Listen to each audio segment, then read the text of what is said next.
Amén. Padre, te bendecimos, te damos gracias por tu misericordia. Amén. Gracias por esta ocasión, por esta oportunidad nuevamente, Señor. Te agradecemos por los hermanos que pudimos llegar, Señor. Queremos, Señor, estar delante de ti, oyendo tu voz, Señor. Amén. Seas tú sobre el predicador, Señor. Ministra a los hermanos, ministrame, Señor. Necesitamos de ti, Señor. Te bendecimos porque tenemos tu palabra, Señor, que es viva y eficaz. Nos alumbre, Señor. Podamos ser suplidos, alimentados, Señor, alumbrados por ella. Te rogamos en el nombre de Jesús, Señor. Amén. Amén.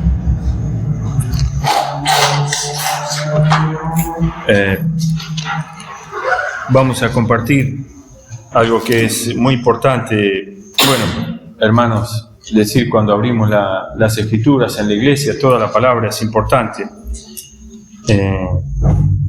Y por sobre todas las cosas, antes de entrar en el tema,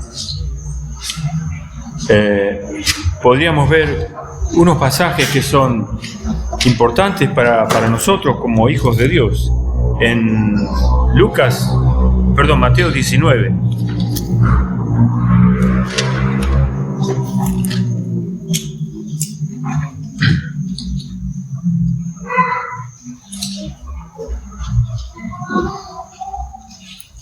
Versículo 3 en adelante.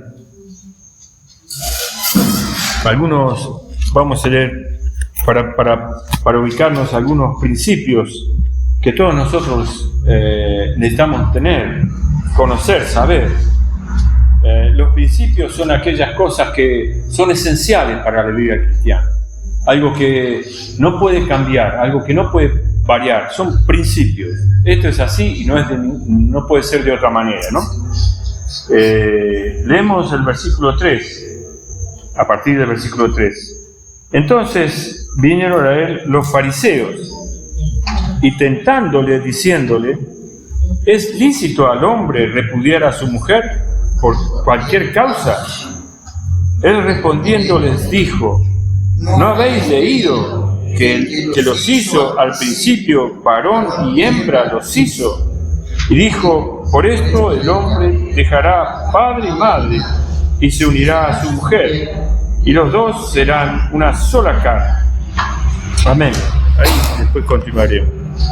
Pero aquí nosotros vemos la pregunta de los fariseos, que fue con tentación, ¿no?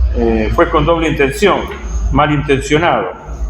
¿Es lícito al hombre repudiar a su mujer por cualquier causa?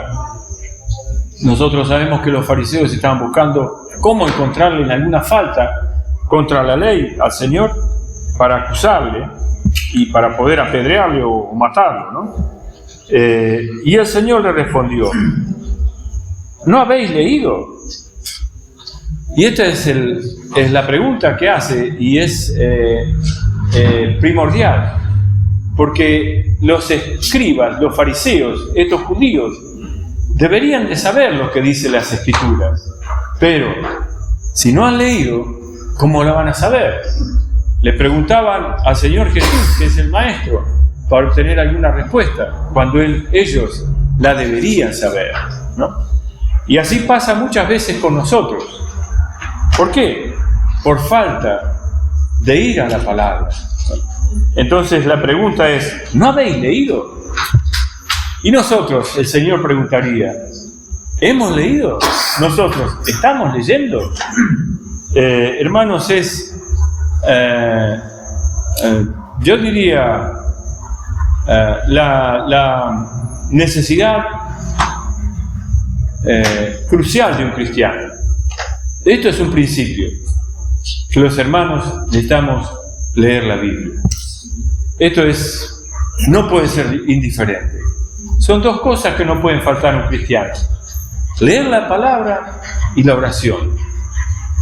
Si esto falta en nosotros, hermanos, podremos ser hermanos que vivimos muy confortablemente en nuestro ser natural, en la carne, vamos a decir, porque nos cuesta ir a la palabra y nos cuesta tener comunión. Claro que no es fácil para la carne, buscamos otra cosa, podemos qué sé yo, mirar una película, disponer todo el tiempo del mundo a eso, mirar el celular, no sé, o la computadora, o mirar alguna película, o un diario, una revista, etcétera, etcétera, ¿no? Un libro. Pero la carne se resiste a tener en ese ejercicio de ir a las Escrituras.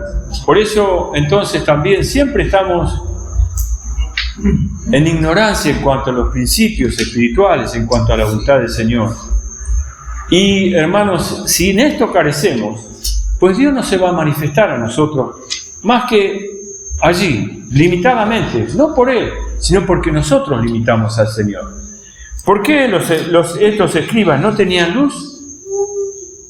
Por un lado, evidentemente estaban en la carne, porque ellos venían a provocar al Señor, ¿no?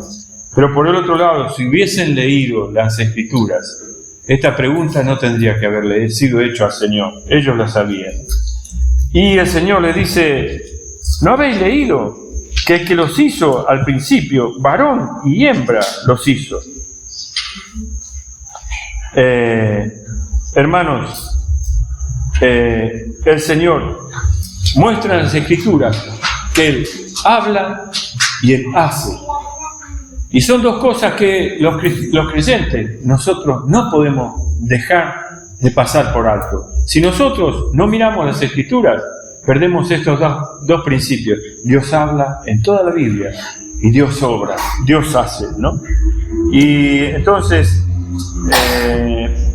vamos a pasar a ver, dice el versículo 7, le dijeron, ¿por qué pues mandó Moisés dar carta de divorcio y repudiarla?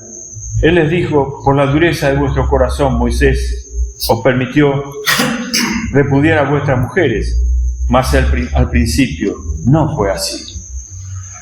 Al principio no fue así. Entonces, siempre el Señor nos vuelve al principio. ¿Cuál es el principio? Es las Escrituras. El principio es el Antiguo Testamento. Hay muchas cosas.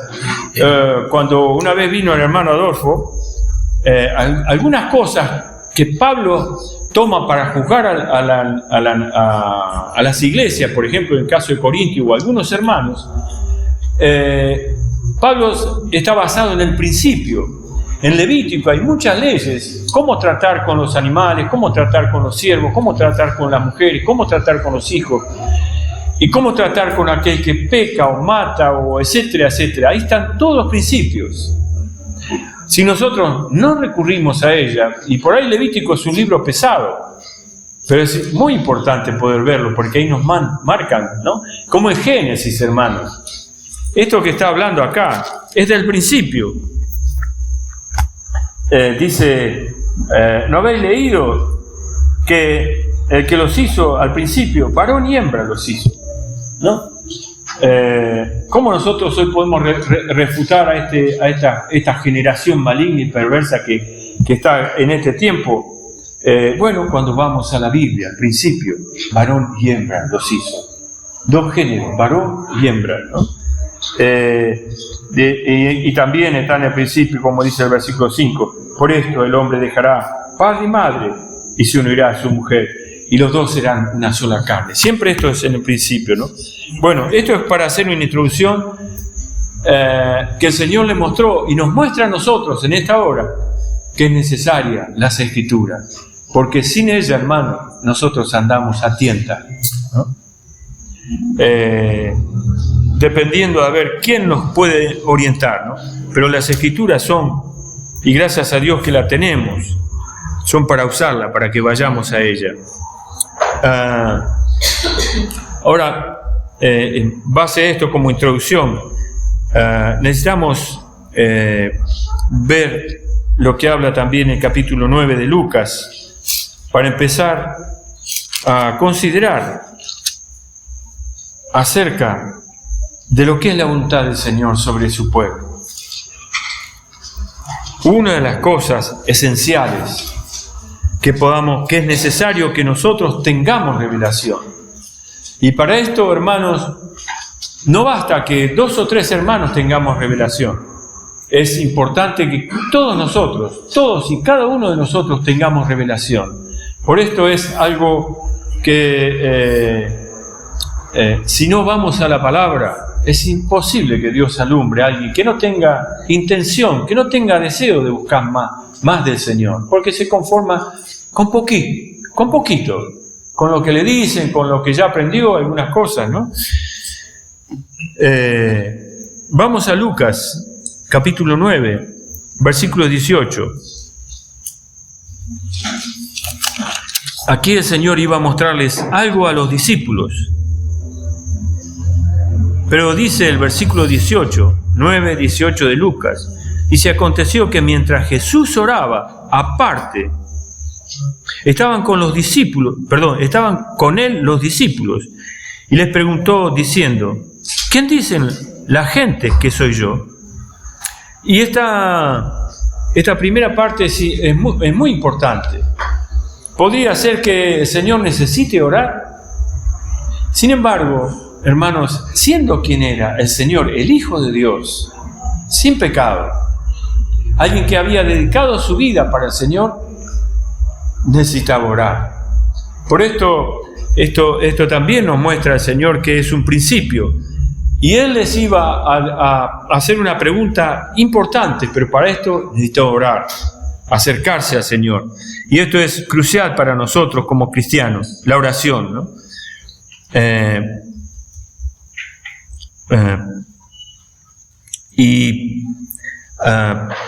Esta pregunta y en todo el entorno, todo lo que continúa, tiene que ver con algo que el Señor les iba a mostrar a ellos. A través de una pregunta, el Señor le iba a empezar a revelar quién era Él, y también acerca de qué es la iglesia. Y por eso es necesario, vuelvo a insistir, la revelación. Vamos ahora a Mateo 16.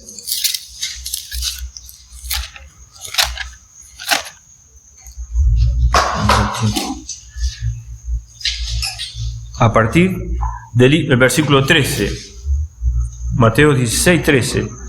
Viniendo Jesús a la región de Cesarea de Filipo, preguntó a sus discípulos diciendo: ¿quién dicen los hombres que es el Hijo del Hombre? Y ellos dijeron: unos Juan el Bautista, otros Elías, otros Jeremías o alguno de los profetas. Y entonces ellos estaban sabiendo lo que la gente en aquel tiempo decían acerca de la persona del Señor Jesús. ¿Y quién de nosotros podía decir que estaban acertados? Y a decir verdad, hermanos, nosotros sabemos que todas estas cosas estaban muy lejos de ser la realidad, de tener la respuesta apropiada sobre la persona del Señor. Y a decir verdad, hermanos, si nosotros hiciéramos la pregunta hoy a la gente del mundo: ¿ustedes saben quién es este Cristo Jesús? O, de otra manera, nosotros podemos tener un conocimiento de lo que piensa la gente del mundo. ¿Quién es Jesucristo? Realmente tiene un conocimiento muy vago. Ni siquiera van a poder decir lo que dijeron estos, ¿no? Algunos que era Juan el Bautista, porque seguramente no conocen a Juan el Bautista. Otros decían que era Elías. Bueno, seguramente tampoco conocen quién es Elías. Otros Jeremías no lo conocen, o algún profeta. Ni ahí. La gente de hoy día no tiene ninguna base, ni siquiera para, digamos, acercarse de alguna manera y decir: no, Cristo Jesús. Lo que podrían decir, no sé, fue un maestro, fue una excelente persona, no sé qué es lo que pueden decir, fue un santo, etc. Pero el Señor vuelca la pregunta a sus discípulos y les dice: ¿y vosotros, quién decís que soy yo? ¿Quién decís que soy yo? Entonces, esto también, si nosotros preguntamos al común de los cristianos, probablemente tampoco podrán decir específicamente quién es el Señor Jesús, ¿no? Y esto es importante saberlo, porque es a quien nosotros seguimos, es a quien nos ha conquistado, y por esto estamos en pie y nos ha salvado. Y debe ser de nuestro interés quién es el Señor Jesús. Y entonces Pedro responde, Simón Pedro respondió, tú eres el Cristo, el Hijo del Dios viviente. Entonces le respondió Jesús, bienaventurado eres, Simón, hijo de Jonás, porque no te reveló carne ni sangre, sino mi Padre que está en los cielos. Y aquí él dijo dos cosas. Tú eres el Cristo, el Hijo del Dios viviente. Dos cosas, y con esto completó para el Señor la pregunta, contestó la pregunta, bien respondida. Por eso le dice, el Señor le dice, bienaventurado eres, Simón, porque has respondido bien, en otras palabras, ¿no? Me quedo con esto para volver al versículo 16. Tú eres el Cristo, el Hijo del Dios viviente. Entonces, no, aunque tú puedes hablar profecías, puedes hablar de eventos futuros, y tienes muy claro, tú no eres un profeta. Tampoco eres Juan el Bautista, aunque viniste y trayendo el reino de los cielos, y que Juan el Bautista habló de que se arrepintieran porque el reino de los cielos se ha acercado. Él es el reino de los cielos. Pero más allá de esto, Él es el Cristo. ¿Y qué significa el Cristo? Esto es lo que los judíos estaban esperando, el Mesías, el ungido de Dios. Es el único apartado de Dios, llamado de Dios, preparado por Dios, señalado por Dios, para que pueda redimir al hombre. El único, el ungido. El ungido era la unción, se usaba mucho para los reyes, para los sacerdotes, antes de que ejerzan su función, se ungían con aceites, eran aprobados de esta manera, y a través de esa unción podían empezar a cumplir su función, más allá de que tengan su condición, etcétera, ¿no? Era necesario que fueran ungidos, ¿no? Y aquí nosotros entendemos, vemos que este era el ungido de Dios, el aprobado por Dios para venir a la tierra y rescatar lo que se había perdido. Eso es por un lado. Por el otro lado, cuando habla acerca de el Hijo del Dios viviente, justamente, hermanos, Él es el Hijo del Dios que vive, el único viviente, el único, porque fuera de Él, hermanos, todos los dioses son muertos, no tienen existencia. Por eso en el Antiguo Testamento, cuando nosotros nos acordamos, cuando Moisés le preguntó, Señor, y si me preguntan por tu nombre, ¿qué digo? Y él le dijo, yo soy. No dijo, me llamo Juan, me llamo Pedro, me llamo Pérez. Yo soy. ¿Qué significa esto? Es el único que es. Nosotros no somos. A ver, ¿por qué nosotros no somos? Porque morimos, hermanos. Y nadie es porque muere. Él es el viviente. El que vivió, vive y vivirá por toda la eternidad. Es el Hijo del Dios viviente. Y la Iglesia, y todo lo que Él haga, es la obra que Él hace es una obra de vida. Y lo que Él trajo a nosotros es la vida de Dios. Por eso su obra es una obra viviente, no es una religión muerta. La Iglesia es una Iglesia que vive porque ha obtenido la vida de aquel viviente que murió y se levantó triunfante en resurrección, venciendo la muerte. Bendito sea el nombre del Señor. Este es el Hijo del Dios viviente. Este es quien es Cristo Jesús. No solamente que nos salvó, hermanos. Sí, gracias al Señor. Es mucho más que esto. Es el ungido para introducir el reino de Dios a la tierra y etcétera, etcétera, ¿no? Así que aquí en el versículo siguiente, en el 17, dice, entonces le respondió Jesús, bienaventurado eres, Simón, hijo de Jonás, porque no te lo reveló carne ni sangre, sino mi Padre que está en los cielos. Y hermanos,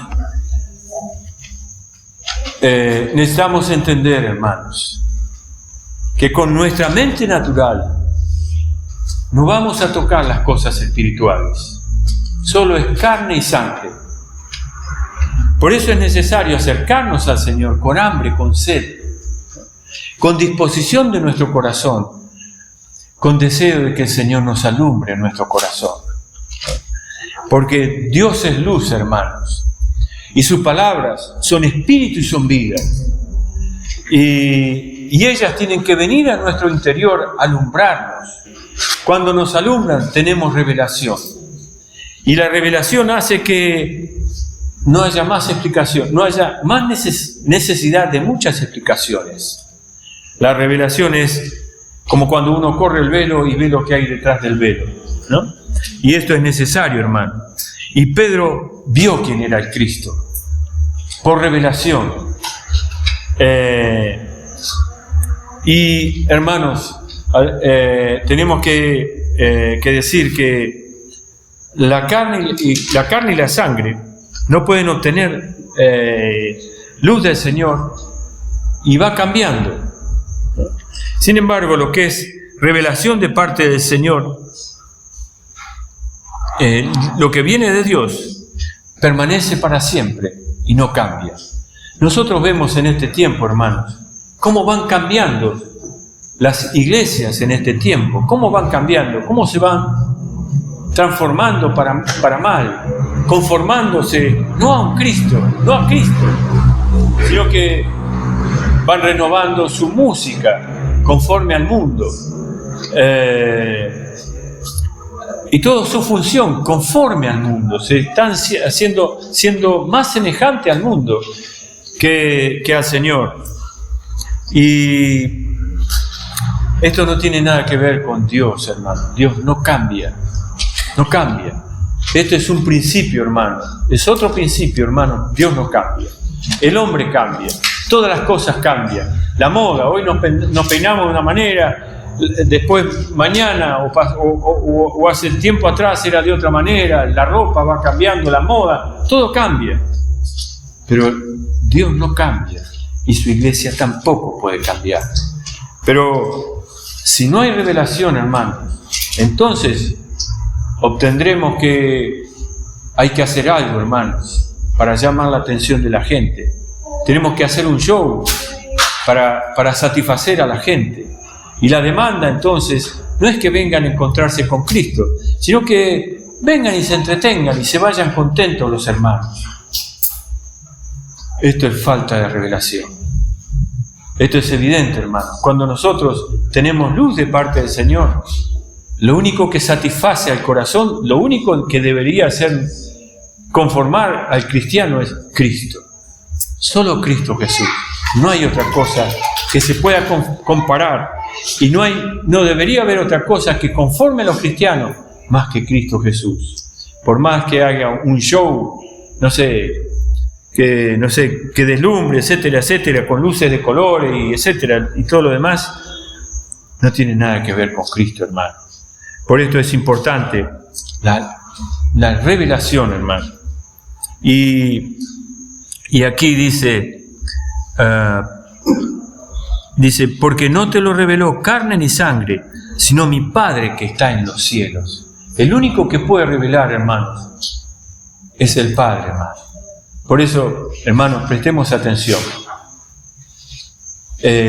Nosotros compartimos la palabra. Por supuesto que también oramos, pero el que revela es el Padre. Cuando se produce la luz en nuestro corazón y podemos decir, Señor, te conozco, ¿no? Esto es algo que produce el Señor. Dios revela, ¿no? Y hay otro pasaje que podemos leer en Lucas 10, el versículo 11, dice, yo te bendigo, Padre, Señor del cielo y de la tierra, porque escondiste estas cosas de los sabios y entendidos y las revelaste a los niños. Y esta es una bendición, que Dios nos haya revelado a Cristo Jesús, hermano. Hoy no vemos un crucifijo y fijo y podemos decir, ¿quién es ese? Ese es Cristo, ¿no? Ese es alguien un muñeco, hermano. Ese no es Cristo, hermano. Ni la cruz no tiene nada que ver con Cristo, hermano. Cristo es alguien que necesitamos ser revelado que se revele a nosotros por el Padre, ¿no? Y el Señor le dijo, y yo también te digo, hermanos, el Padre le habló a Pedro, ahora el Señor va a hablar a Pedro también, a los discípulos. El Señor agrega algo. El Padre reveló a Pedro y a sus discípulos quién era el Cristo. Ahora dice, y yo también te digo, en el versículo 18, que tú eres Pedro, y sobre esta roca edificaré mi iglesia, y las puertas del Hades no prevalecerán contra ella. Y aquí obtenemos un par, hermano. Cristo por un lado y la iglesia por el otro. Por otro lado. Estas dos cosas tienen que ir juntas. Y todos los cristianos necesitamos estar claros en esto. Cristo y la iglesia es el deseo del corazón de Dios. No es Cristo por un lado y la iglesia por el otro. No es Cristo por un lado y yo aparte de la iglesia, a mí me ama el Señor. Sí, pero me ama en la iglesia, junto con los que me compró con su sangre. Y esto es necesario que sea revelado a nosotros, que sea luz, porque yo fuera de la iglesia no tengo entidad. Soy un individuo. Puedo ser alguien que fui engañado por el Señor y me conformo, pero yo sigo orando. Yo tengo comunión con el Señor. ¿Cuántos hermanos están en esa condición? Y dicen, pero yo al Señor le amo. Hermano, Juan dice, en las cartas de Juan dice, que si alguno no ama a los hermanos, no se engañe, no ama a Dios, ¿no? Y sí, es cierto que tendremos conflicto con los hermanos, es difícil, no es fácil entrar entre tantas personas de diferentes caracteres, no es fácil, pero es lo que el Señor ha hecho, ¿no? Esa es la voluntad del Señor. Y Él entonces dice, y yo también te digo que tú eres Pedro, y sobre esta roca edificaré mi iglesia. Hermanos, cuando aquí habla de edificación, ya no somos hermanos individuales, personas individuales. Yo recibí a Cristo alguna vez, algún día, como todos nosotros los que estamos aquí, todos ustedes. Pero Dios nos trajo a la iglesia para no ser más individuos independientes, sino para que podamos ser edificados. Miren, hermanos, yo puedo tener un montón de ladrillos, pero para tener algo, una casa, necesito edificarlos. Y no me alcanza un solo ladrillo. Yo puedo tener un solo ladrillo, un buen ladrillo, el mejor ladrillo, pero con un ladrillo necesita estar edificado. No se puede hacer nada. Entonces, la voluntad del Señor, hermano, es que nosotros, como Pedro, seamos transformados en piedras vivas para una edificación que es la iglesia que el Señor necesita, ¿no? Por eso dice, yo edificaré mi iglesia. Hermano, disculpe, pero estamos entendiendo la voluntad de Dios en la iglesia, no individuos. Ya tuvo en el pasado Moisés, Elías, profetas, David, Abraham, etc. Ahora Dios necesita una edificación, la iglesia. Y esto es necesario. Aquí el Señor les estaba hablando, ahora yo les digo, y el Señor les alumbra en este sentido, ¿no? Y entonces, y las puertas del Hades no prevalecerán contra la iglesia cuando ella es edificada, ¿no? Entonces, hermanos, cuando nosotros vemos quién es Cristo y podemos ser alumbrados qué es la iglesia, nos tornamos una piedra. ¿Qué es una piedra?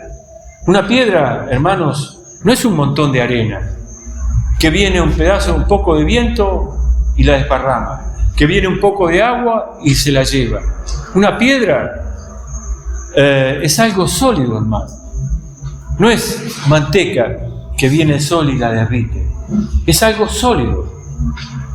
Y eso sólido es la revelación que hace sobre Pedro, que ahora él sea alguien firme porque tiene luz en cuanto a la palabra y la voluntad del Señor, Cristo y la iglesia, y no se va a confundir. De ahí en adelante Pedro entendió, y sus discípulos, y así como Pedro hizo, siempre se movió colectivamente y siempre buscó la edificación de los hermanos. Nunca anduvo solo. Y entonces De la misma forma, hermanos, cuando nosotros somos una piedra, hermanos, ya no somos pan que el maligno puede comernos fácilmente.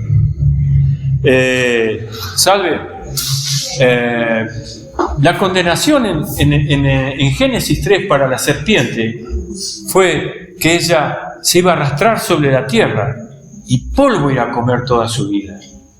¿Se acuerdan? Bueno, después lo miran. El hombre es polvo creado de la tierra. Si nosotros estamos en la carne, somos una presa fácil para el maligno. Somos comida para la serpiente. La serpiente es figura de Satanás, ¿verdad? Pero cuando somos piedra, que Satanás quiera morder una piedra, bueno, todos nosotros sabemos si mordemos una piedra, qué es lo que nos pasa. Alguna vez nos habrá pasado, ¿no? Una pequeña piedrita. Bueno, habla algo de sólido, una simiente, algo estable, ¿no? Es inconmovible, venga tormenta o lo que sea, es alguien que está plantado sobre una roca. La roca es Cristo Jesús, pero es necesario que nosotros tengamos esa misma identidad. Yo soy una roca como Cristo, ¿no? Es la identidad. Él me ha hecho a mí también como una piedra sólida por la revelación que hemos recibido. Hermanos, si no soy claro, después pueden preguntar, llegado el caso, pero es necesario estas dos cosas que a los cristianos nos sean revelado: Cristo y la iglesia.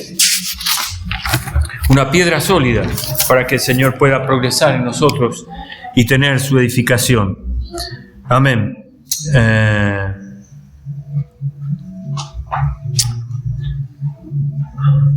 Vamos a ver. La iglesia tiene diferentes aspectos. Vamos a tocar 3 aspectos que son esenciales. Y puedo decir principios, 3 principios que tenemos en la iglesia. Vamos a Apocalipsis 19, versículos 11.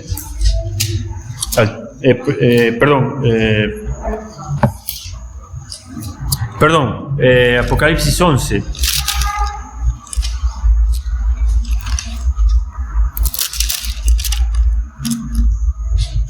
Versículo 15.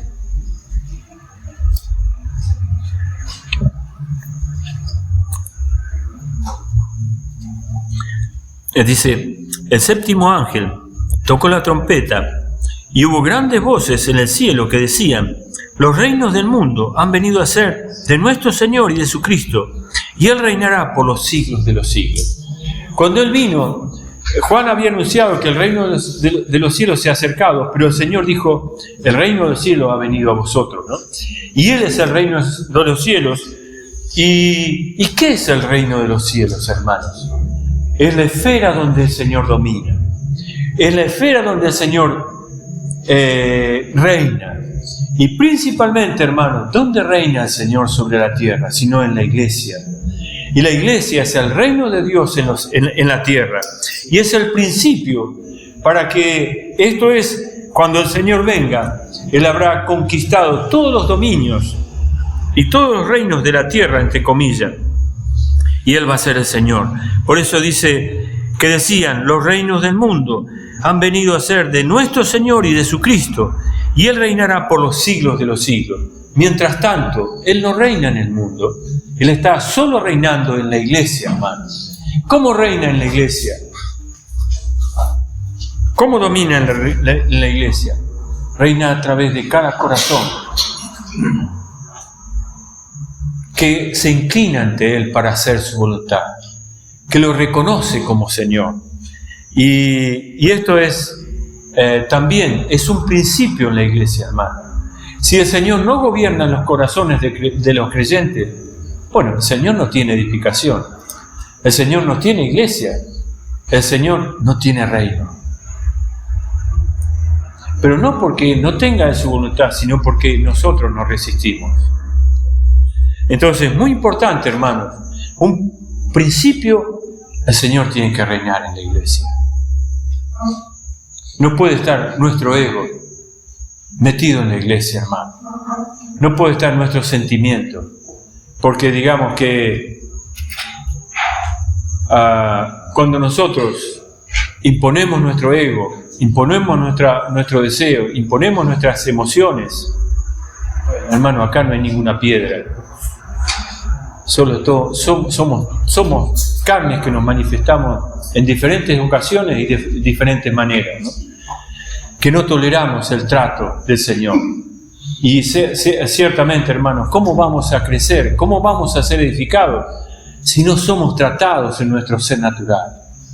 Y podemos decir, Señor, como Juan decía, es necesario que yo mengue y que Él crezca. Eso tiene que ser claro en la vida del cristiano, hermano, de todos nosotros. Tenemos claridad que el Señor viene muchas veces a exponernos para mostrar cuánto ego hay, cuánta naturaleza, cuánta fuerza de nuestra voluntad, cuánto sentimiento tenemos a flor de piel en nosotros, que enseguida tenemos la sensibilidad de sentir un leve rasguño en nuestra alma, en nuestro ser natural. Y nos quedamos, Señor. No es cuando es así. Lejos estamos de ser esta piedra que estamos gobernados por la visión celestial. Pablo fue alguien que dijo, dándole testimonio a Agripa, le dijo, no fui rebelde a la visión celestial. Gobernó su vida. Cuando él se encontró con Cristo, fue suficiente. Renunció a todo, a sus bienes, a su vida, a su proyecto, a su futuro, para ser gobernado por el Señor. Por eso, hermanos, el Señor, cuando se muestra a nosotros, tiene que ser algo gobernante. Más allá de los avatares que pasen, las tormentas que pase la iglesia, allí estamos. Allí necesitamos estar gobernando, cuando nos gobierna la visión celestial, ¿no? Entonces, esto es esencial. La iglesia es el reino de Dios en la tierra, donde el Señor gobierna. Esto es la iglesia. Es un aspecto. Otro aspecto de la iglesia podemos verlo en Efesios 4, los versículos del 11 al 13.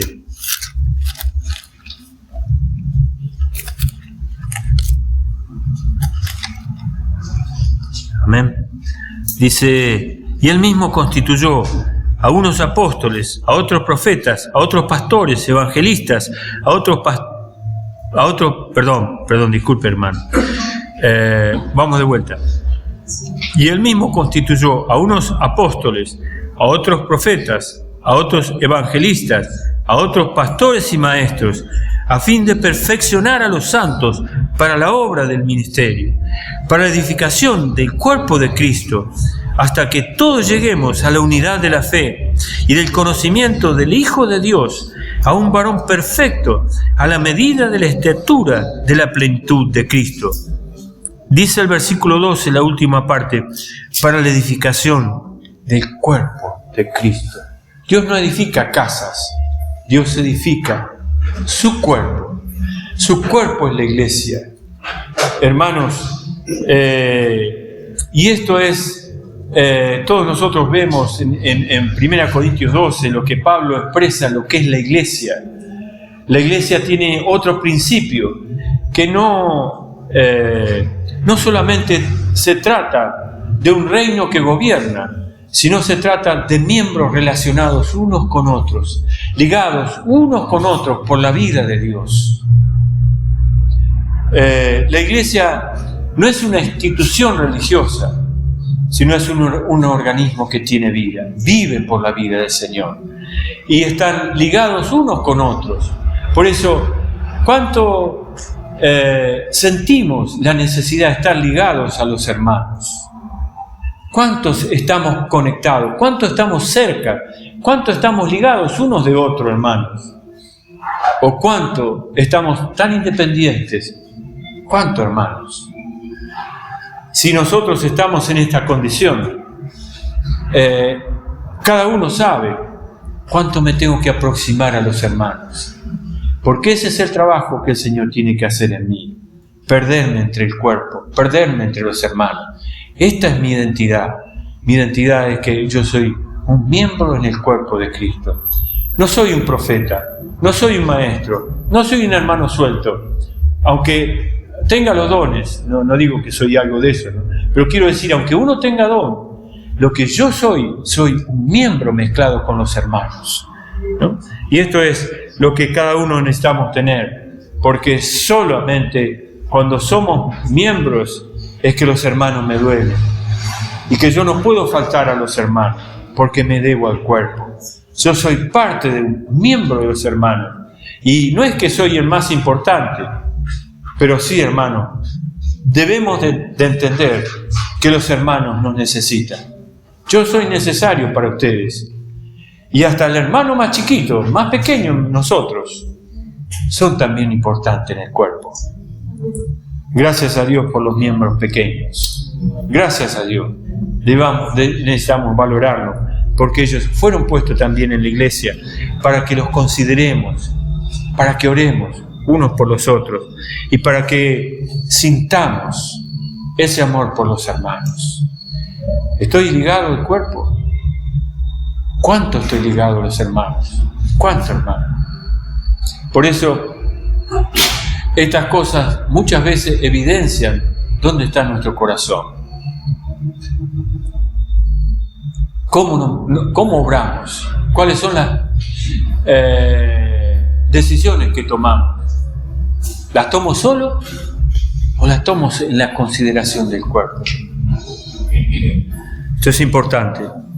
Y hoy tercer aspecto, podemos verlo en Apocalipsis 19.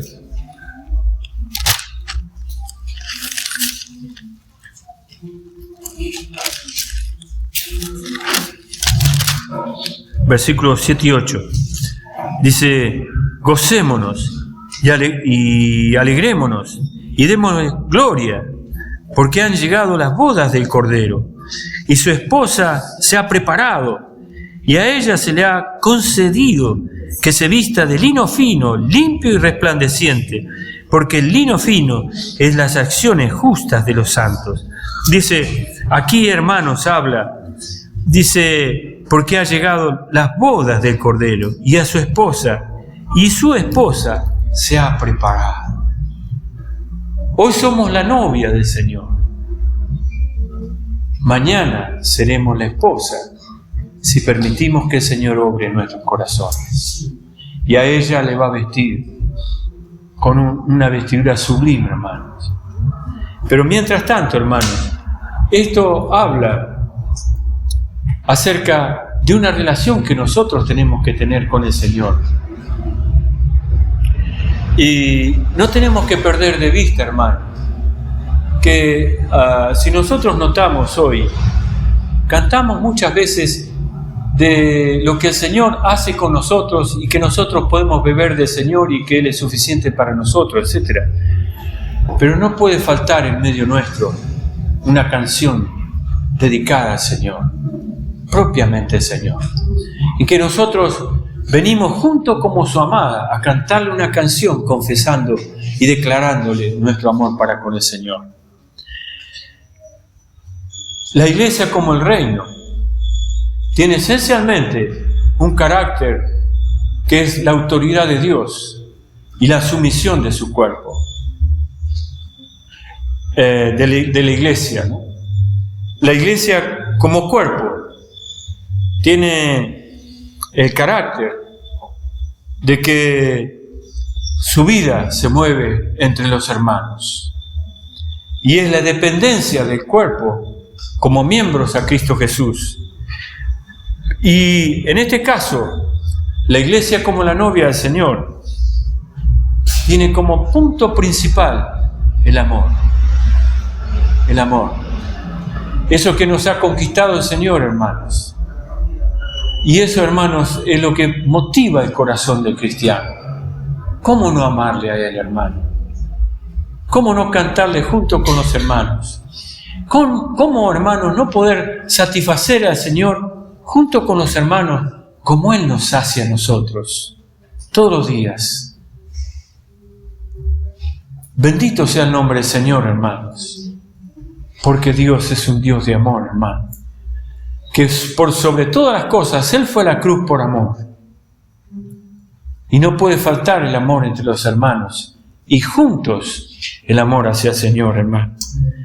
Bendito sea el nombre del Señor, hermano. Por eso también, hermano, si nosotros no nos amamos, no amamos, no toleramos, no soportamos a los hermanos, tampoco tenemos paciencia para con el Señor. Y estas son cosas que son cruciales para la vida de la iglesia. Que el Señor siga trabajando en nuestros corazones. Miren, hermano, aquí en la Biblia hay algo que el Señor aborrece mucho, y es la imitación, que es la gran ramera. La gran ramera es alguien que se vende por amor. Entrega su cuerpo, entrega todo por amor. Y tiene dos aspectos la ramera. Es un aspecto religioso, pero también es un aspecto material. A ella, muchas personas no le puede decir que no tiene tiempo a lo material, pero sí muchas veces los cristianos le podemos decir no al Señor: no tengo tiempo. Para ti, Señor, no tengo tiempo. ¿Se entiende el punto, hermanos? Entonces, esto demuestra muchas veces que si nosotros no tenemos tiempo para el amado, para el Señor, ¿para quién tenemos tiempo? ¿Para quién estamos vendiéndonos por dinero, hermano? Esto es algo fino, hermano, pero el Señor aborrece la ramera, que conquista corazones, ¿no? Y de tal punto aborrece que en este mismo capítulo, dice en el 19, los versículos primeros, dice: después de esto oí una gran voz de gran multitud en el cielo que decía: aleluya, salvación y honra y gloria y poder son del Señor Dios nuestro, porque sus juicios son verdaderos y justos, pues ha juzgado a la gran ramera que ha corrompido la tierra con su fornicación, y ha vengado la sangre de sus siervos de la mano de ella. Otra vez dijeron: aleluya, y el humo de ella sube por los siglos de los siglos. Y los 24 ancianos y los 4 seres vivientes se postraron en tierra y adoraron a Dios que estaba sentado en el trono, y decían: amén, aleluya. Y salió del trono una voz que decía: alabad a nuestro Dios, todos sus siervos, y que los que le teméis, así pequeños como grandes. Y oí como la voz de una gran multitud, como el estruendo de muchas aguas, y como la voz de grande estruendo, que decía: aleluya, porque el Señor, nuestro Dios Todopoderoso, reina. Cuando terminó con la gran ramera, vino el casamiento del Señor. Pero, hermanos, es notable que en este capítulo 19, por primera vez, se usa la palabra aleluya. Y no es casual, y no es desubicada, porque, hermanos, es una expresión de gozo. Aleluya puede ser una expresión de júbilo, pero también significa alabar a Jehová. Gloria a Dios, gloria a Dios, porque se terminó la gran ramera, hermano. Los que distraen, los que acusan muchas veces, los que atraen, los que matan muchos de los hijos de Dios, ¿no? Y esto es lo que Dios aborrece, y terminó con ella en este capítulo. Por eso hay una expresión de gran júbilo en el cielo, porque terminó con esta gran ramera. Y alabado sea el nombre del Señor, que nuestro corazón no tenga cabida, que el Señor se revele a nosotros y que grabe en nuestro corazón Cristo y la iglesia, no separados. Cristo y la iglesia que gobierne nuestra vida para perseverar hasta el fin del camino con todos los hermanos, más allá de toda tormenta que pueda aparecer. A Él sea la gloria, hermano. Amén.